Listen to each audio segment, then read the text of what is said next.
जीवन की सत्यता। प्रश्न, मृत्यु से बचने का क्या उपाय है कि वह कभी भी ना आए?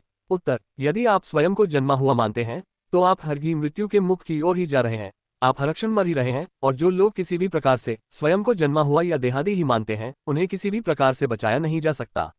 रासायनिक औषधियों के बल पर वैज्ञानिक वैद्यों द्वारा धन शक्ति विद्याशक्ति से प्रयास करके कोई 1000 वर्ष भी जीवित रह ले तब भी उसे एक न एक दिन तो ये शरीर त्यागना ही पड़ता है।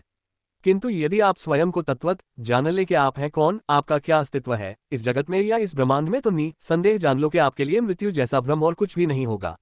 क्योंकि मूलतः मृत्यु भी एक भ्रम ही है, जिस प्रकार यह जागृत स्वप्न व सुषुप्ति अवस्थाएं व वर्तमान भूत व भविष्य काल आदि मनुष्यों का मानसिक भ्रम ही है।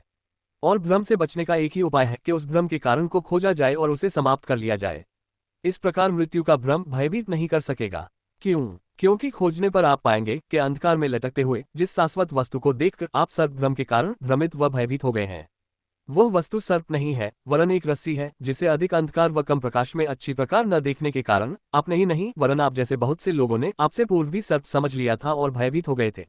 किंतु जिसने अविद्या के प्रभाव से बाहर निकलकर जागृति के प्रकाश में जागरूक होकर अपनी मृत्यु का क्षण नहीं देखा है, वही लोग मृत्यु से भयभीत होते हैं।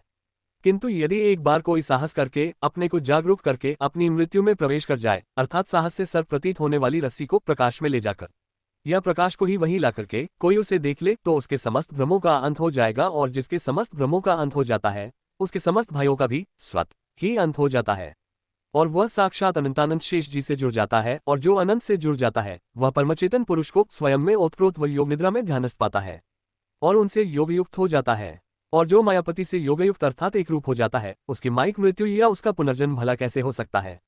अर्थात नहीं हो सकता है। जय श्री कृष्ण।